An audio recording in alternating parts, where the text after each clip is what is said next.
Hey. This is HQ, and today we're going to celebrate our farmers, our black farmers. So, we're going to give you a little history of our black farmers, and we're celebrating them. We're celebrating our black farmers, right? We have black female farmers, we have black male farmers. But let me give you a little history. We lost a lot of land, okay, in 1920s. Black farmers owned 14 million acres of land. 14 million. Today they own less than 1 million. That was a 90% loss. Why? Discriminatory practices by banks, USDA, and the local governments contributed to the loss. Systematic discrimination by USDA. For decades, the USDA was accused of denying loans, delaying processing, and ignoring black farmers' complaints that were levied against other farmers.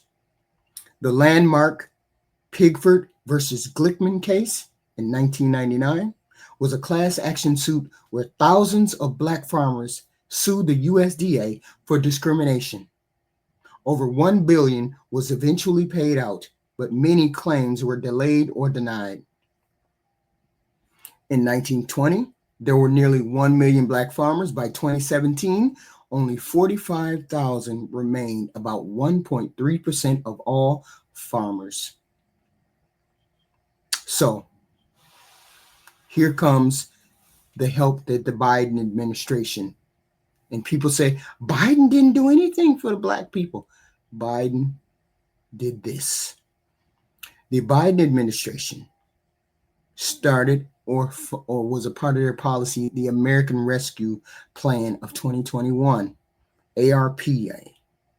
They set aside $4 billion for debt relief for socially disadvantaged farmers, defined to include Black, Hispanic, Native American, Asian American farmers. The aim was to cancel the USDA direct loans and guaranteeing loan debts, plus pay associated taxes and fees that had been acquired by the black farmers. There was legal challenges because of this. White farmers sued, claiming the program was racially discriminatory, and courts blocked the disbursement of the money to the black farmers. The relief money was never distributed due to these legal battles. So this $4 billion that Biden put to the side for black farmers was blocked by white farmers because they said that in itself was discriminatory. Even though they never had a problem getting money, even though USDA didn't discriminate against white farmers, and they got all the money that they wished for and more, black farmers were denied this money. Then in 2022, Biden put in the Inflation Reduction Act of 2022. He adjusted the approach to giving the black farmers this $4 billion. Instead of it being race-based relief, $3.1 billion for farmers who experienced USDA loan distresses, $2.2 billion for farmers who experienced past discrimination, but no longer used race-based criteria to sidestep legal blocks. The shift was controversial, with many black farmers feeling that it diluted the attempt or the original intent. Yet and still, the money was there. Criticisms, right?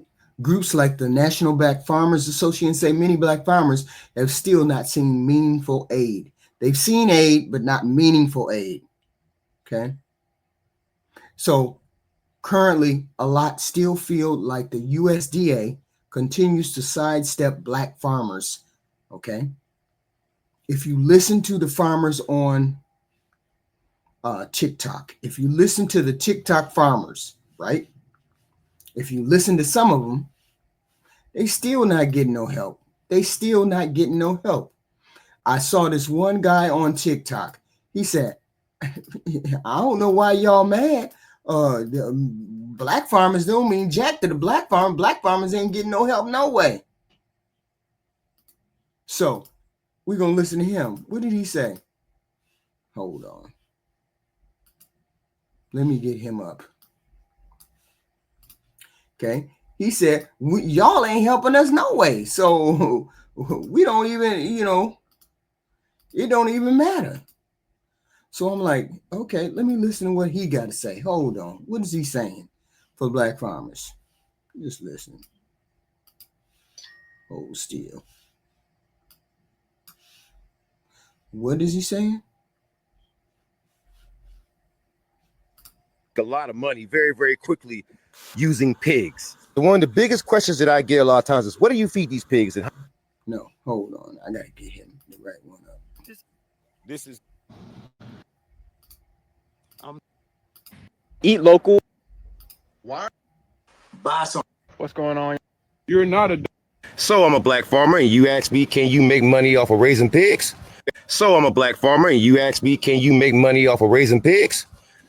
Well, let's go over some numbers. So a pig mama.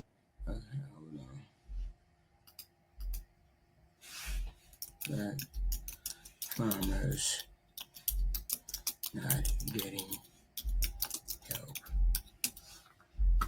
Okay.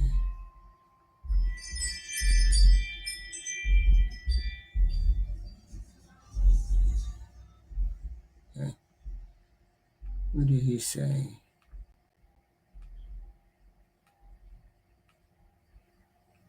Right, hold on.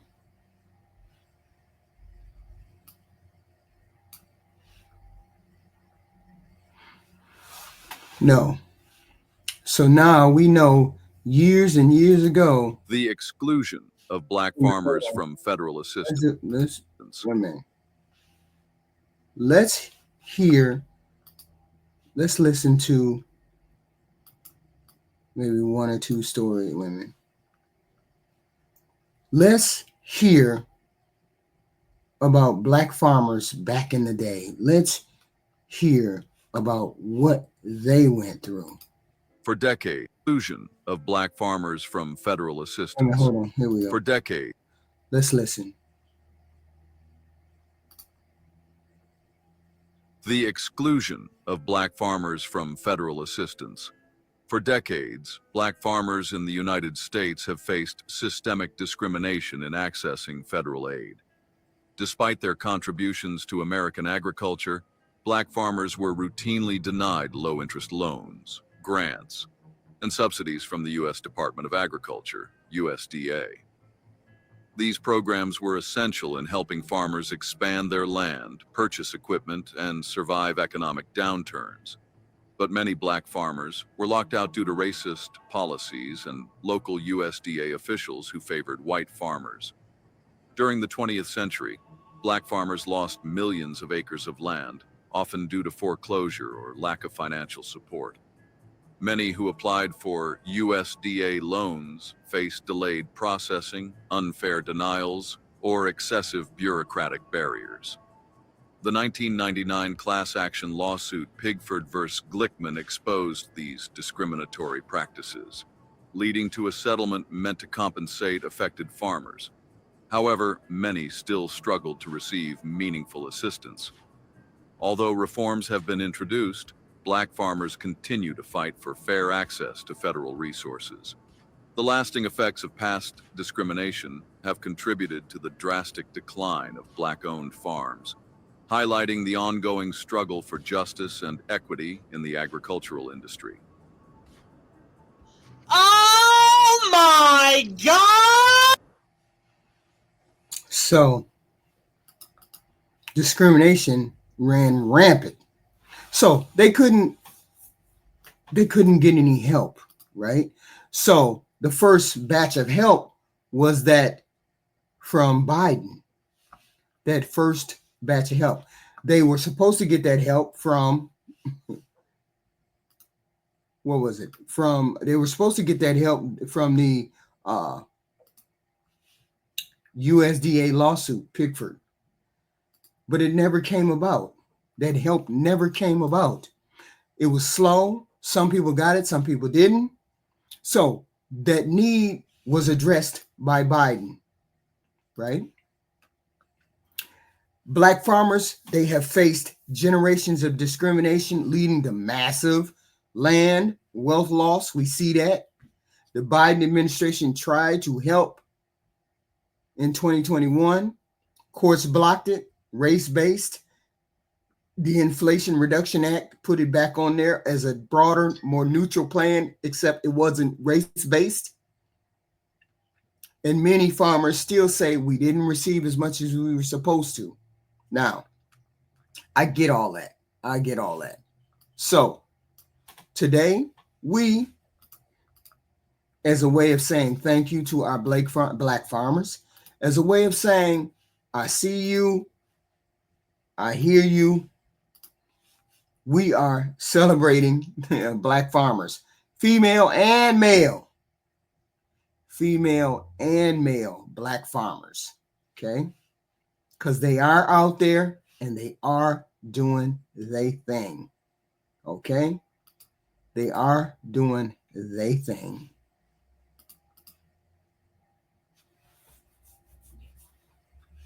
So y'all, we got Shy's Fresh Eats in the building, y'all. We're gonna talk about some herbs and plants today and the benefits of them. And y'all can get a lot of good info today. Definitely, I got you. Let's do that. Let's do it.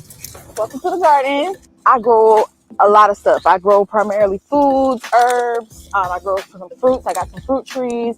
But my main focus is veggies, just trying to teach people to eat real food. We got cucumbers. We got a bunch of cucumber plants. They're producing heavily. So I just harvested a bunch of them. I'm trying to see if anybody's ready in there. I got my peppers through here. Peppers are slow growers, real slow. I do everything organically, so I try to avoid like chemicals. If you're doing it organic, it's gonna take a little bit longer. This is okra. The okra, they're like big producers too, but you wanna grow a lot of okra plants to get a lot of okra because they take up a good amount of space. Horseradish, I use this like as my trap crop because the bugs love it. So my name is Shy. I'm from Shy's Fresh Eats. I was actually born and raised right here in Raleigh. Been here my whole life. Top 3 go-to herbs. I'm gonna say comfrey. That's a heavy hitter. I showed you comfrey in the garden. I grew a lot of comfrey. Comfrey is great for a lot of stuff. It's good for like bruising, swelling, inflammation, for like soreness. So Shy's Fresh Eats major goal is to teach people how to grow their own real food. So tell me, when is your next class? So I have one coming up August the 26th from 2 to 4, Saturday, August 26th. So Right. Here we go. Let's show our next. We got our next farmer.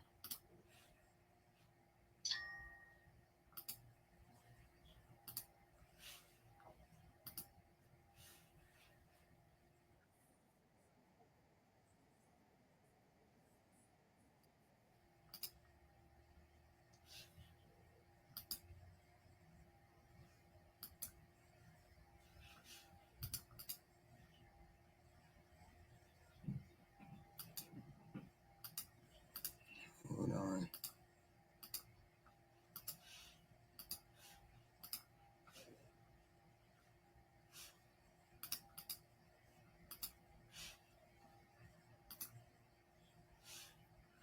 Food forest. Okay, I have 87 acres of literal fruits, nuts, everything growing around me. All of this right here are grapes. Some ripe ones. One of my plum trees. This is about to be my snack. Look at all of these chanterelle mushrooms. These are all pear trees that needs to be pruned, but hey, we got pears. You can see the chestnuts.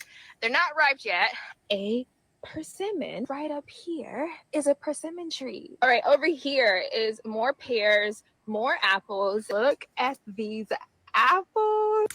Found some blackberries. Look at all these delicious wild blueberries. Look at these peaches. They are ready to harvest. So the farther I go back, I have more fruit growing. I have peaches, persimmons. I have wild berries. I have blueberries. I have walnuts and chestnuts. Literal food forest, y'all.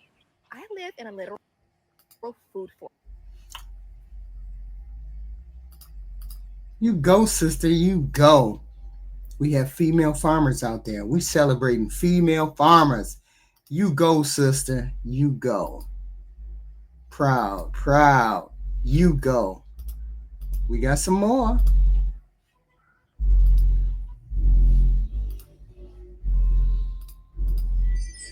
We got some more. What's going on, y'all? Today I'm gonna walk you through transferring from the seedling from the propagation table to these towers. Come on. First step, we'll put them in the towers. One. Boom. Let's look at them. So we're gonna go ahead and transfer these ruby streaks.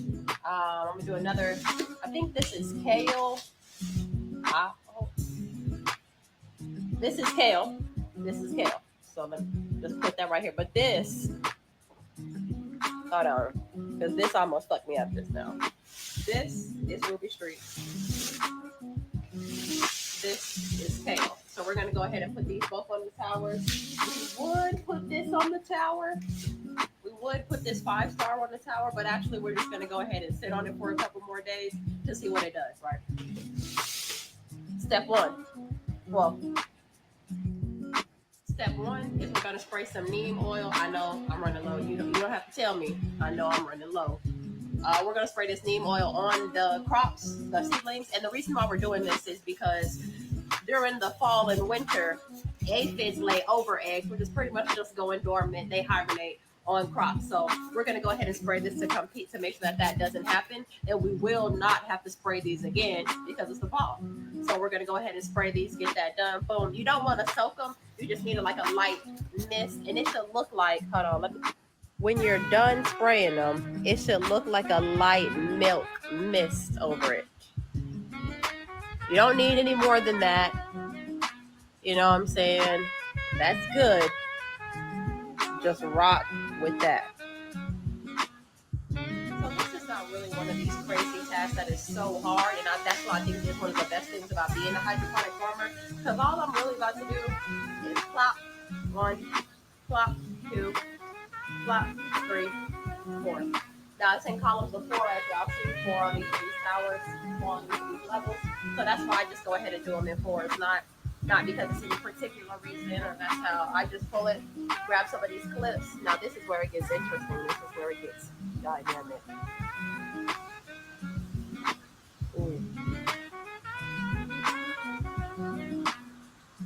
We're gonna do it again, and we're gonna hang up all of this stuff. This is the optimal time to be trying to transfer your seedlings. One, because you have a good amount of growth, but also because they're still small enough where you can separate it without tearing the leaves. If you start waiting until they're 3-4 inches, the leaves are going to start growing together and they're going to start tearing. And so that's why I just go ahead and do them at about 1 to 2 inches, like right here at this level, so that it's just pretty much easier for me to transfer. It's also easier for me to sell them if I needed to sell just seedlings. And that's a good business model for somebody who's just getting into this and just selling seedlings. And so overall, that's my method. So I'm just going to go ahead and let y'all watch me put this shit up. Like, that's it.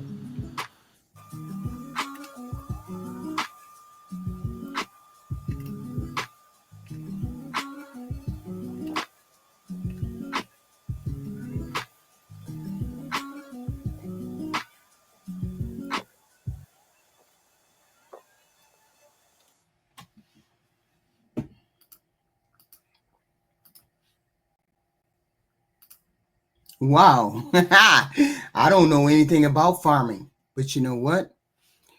I didn't know it was females who were doing these small farming things. But then some of the women are doing some big things. Some women are doing big things on big farms. Look, there's some sisters out there doing their thing too.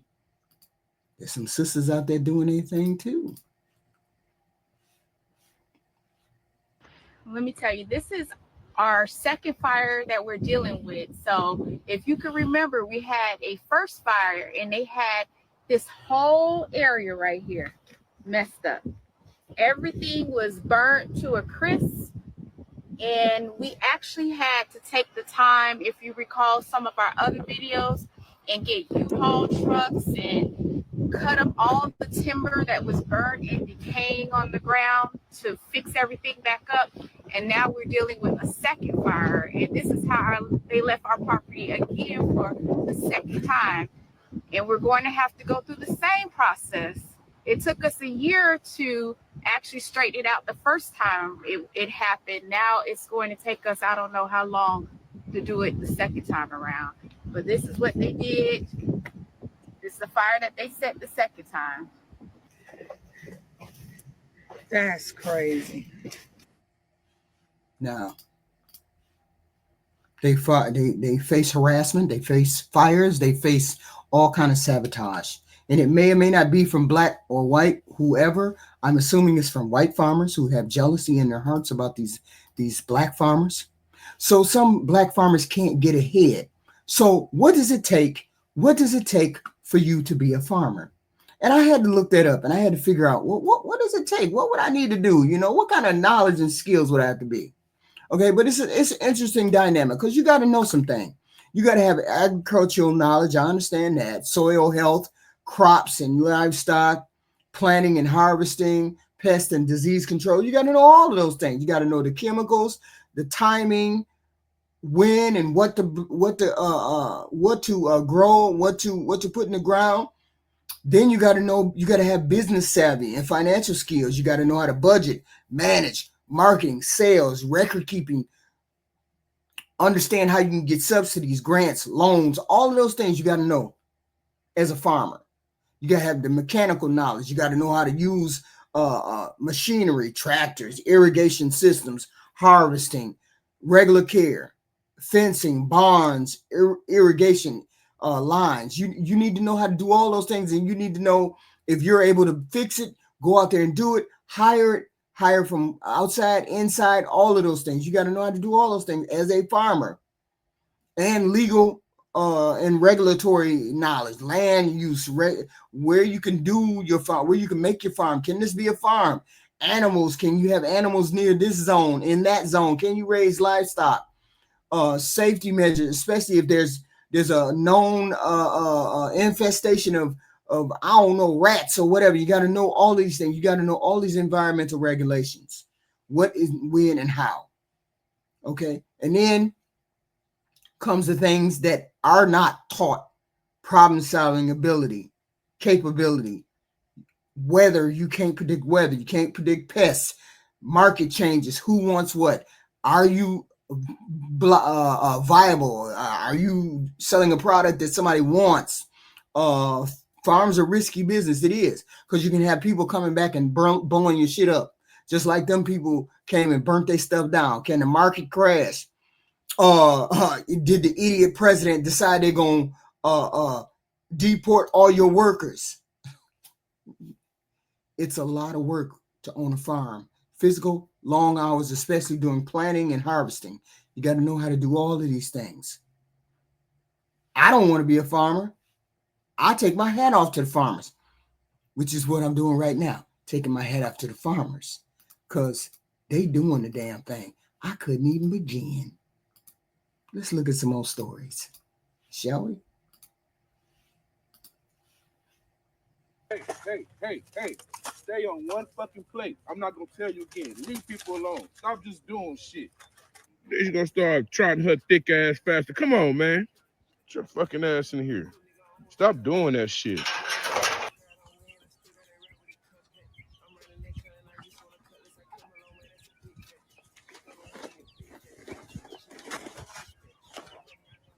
That's what we gonna feed the bunnies. This and some heads, about 50 pounds of wrapping paper.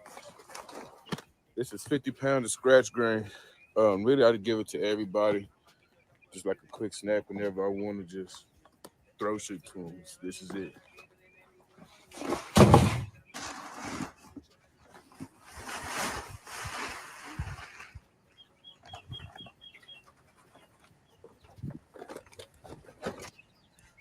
Bunny feed.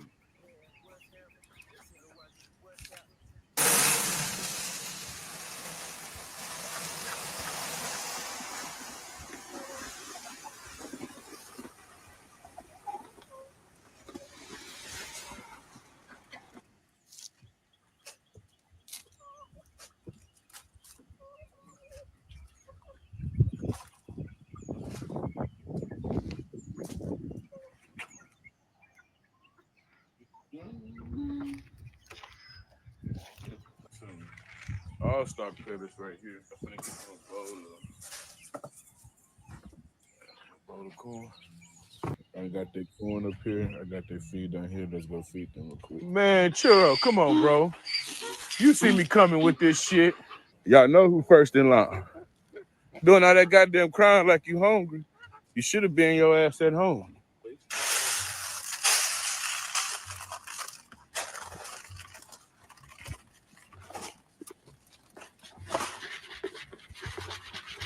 Good, Churro.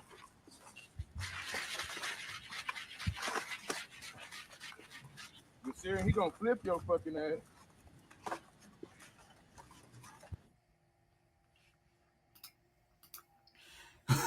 I guess it's unusual where people raise animals. Maybe they don't have big animals, but they raise, there's some big, gigantic farmers. I'm looking at the unusual farmers. I ain't never seen no farmers like I ain't never seen. Ain't no way. But there's unusual farmers, unusual people who farm things. I don't know what they be farming, but apparently we got a whole bunch of different type farmers. Herbs, spices, apples, fruits, you name it. I'm a baddie farmer. Of course I can do my farm chores in heels and a silk robe. I'm a baddie farmer. Of course I grow hella beautiful flowers. I'm a baddie farmer. Of course my farm matches a whimsical Lisa Frank aesthetic.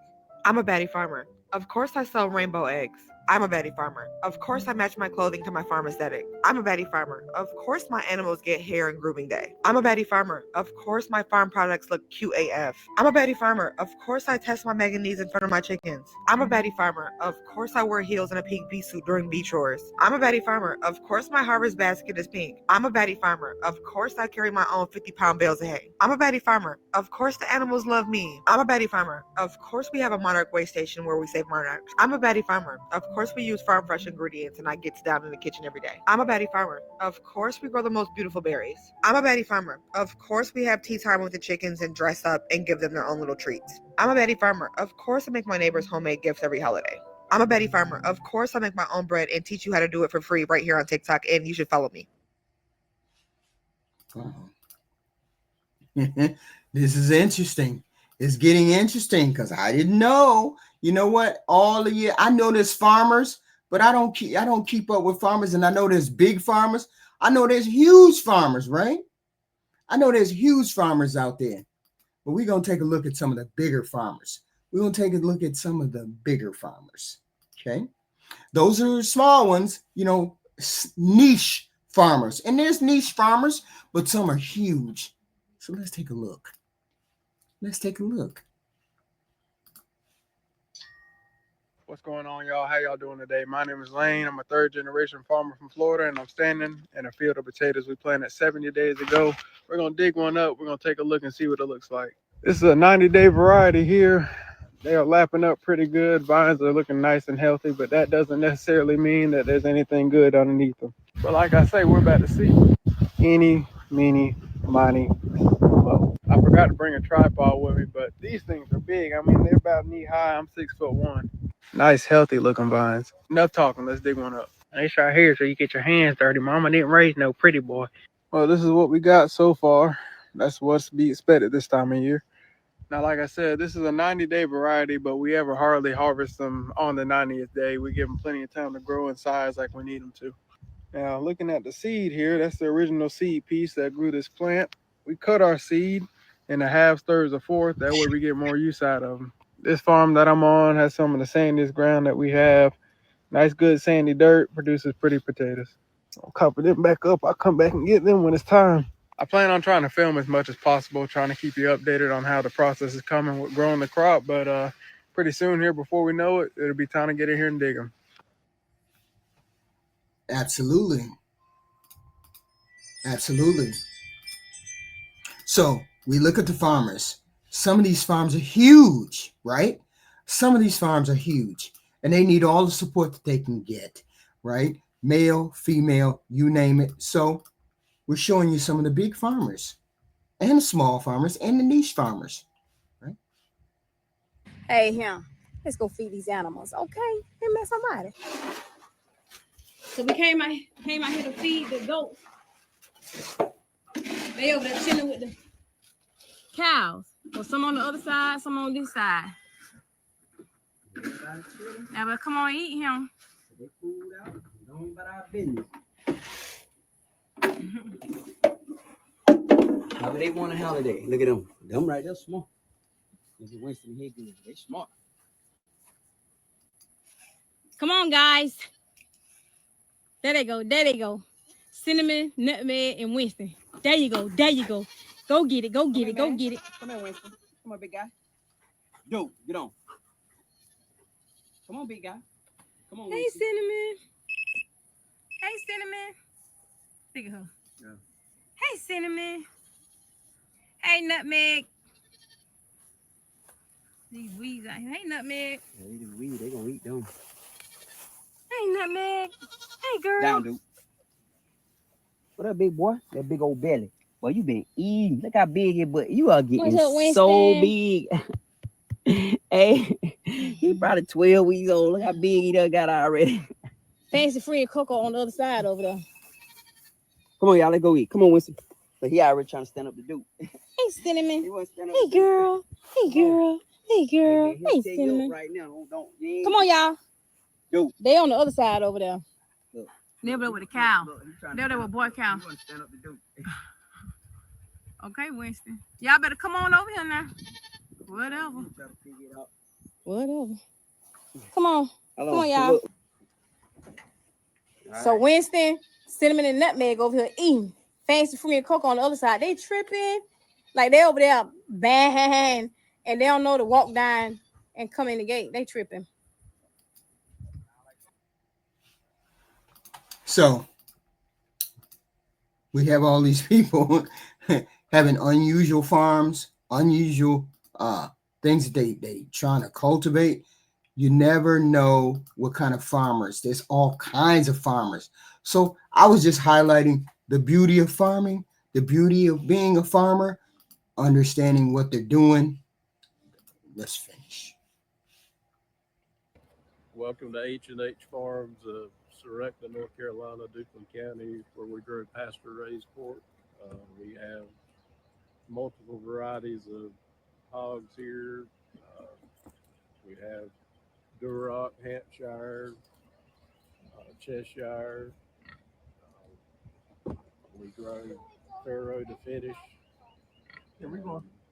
We also sell pork products to the public and wholesale. Wow. It is what it is. So he's letting you know exactly what he does, how he does it, all of that, right? So there's plenty of different types of farmers out here. So we just have to celebrate all that we know, all that we see, all the ones that we run into. We got to be able to get in touch with these people, right? This is the new flex, y'all. Growing corn. I ain't selling no dope. I'm growing that. That's the dope right there. Trap veggies, y'all. And if you ain't planting, you just watching. So get in the garden, y'all. Time to trap them veggies, y'all. Yeah. Wow.